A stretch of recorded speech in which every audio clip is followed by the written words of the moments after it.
An Israelite named Mordecai moved to a country called Susa with his adopted daughter Esther. The king of Susa was looking for a woman to become queen.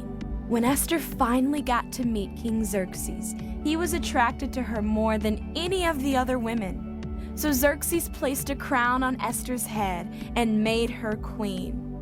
But Esther did not tell him that she was an Israelite. Shortly after, King Xerxes promoted one of his men, named Haman. He commanded everyone to bow down as Haman entered each day through the king's gate. But Mordecai refused.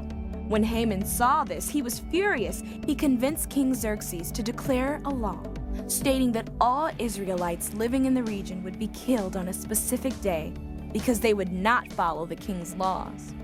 When Mordecai heard about the law, he convinced Esther to go before the king, reveal that she was an Israelite, and ask the king to spare her people.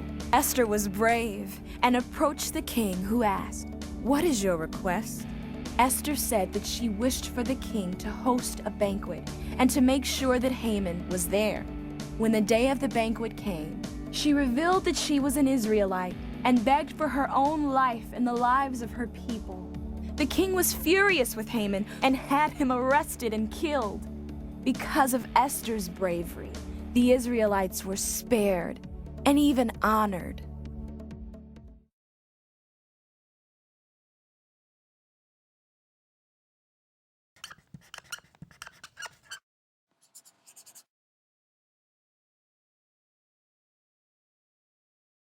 Over time, the Israelites who had been spread throughout Babylon and other countries began to arrive back home and worship God in Jerusalem at the newly rebuilt temple.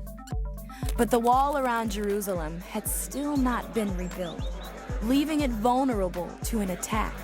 There was an Israelite named Nehemiah who was living in Susa at the time. When he was told that there was no wall to protect them, he wept and prayed, asking God to help rebuild the wall. Nehemiah returned to Jerusalem and gathered the priests and officials and told them of his plan. The plan worked, and the wall was rebuilt in only 52 days. Nehemiah wanted to make sure the Israelites were not only safe, but worshiped God with their whole lives. So after the wall was completed, he gathered all of the Israelites, and the priest Ezra read to them from the book of Moses. The people understood that they were not currently living God's ways, so they began to weep.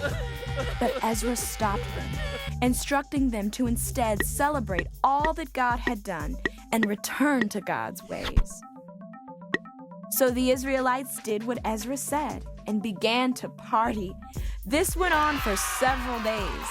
A short time after this, God sent another prophet named Malachi to the Israelites. Malachi warned the people of what would happen if they turned from God's ways, but also reminded the people of God's promise to bless Israel and use them to bless the entire world. After Malachi, God did not speak to the Israelites through a prophet for 400 years, but God would not be silent forever.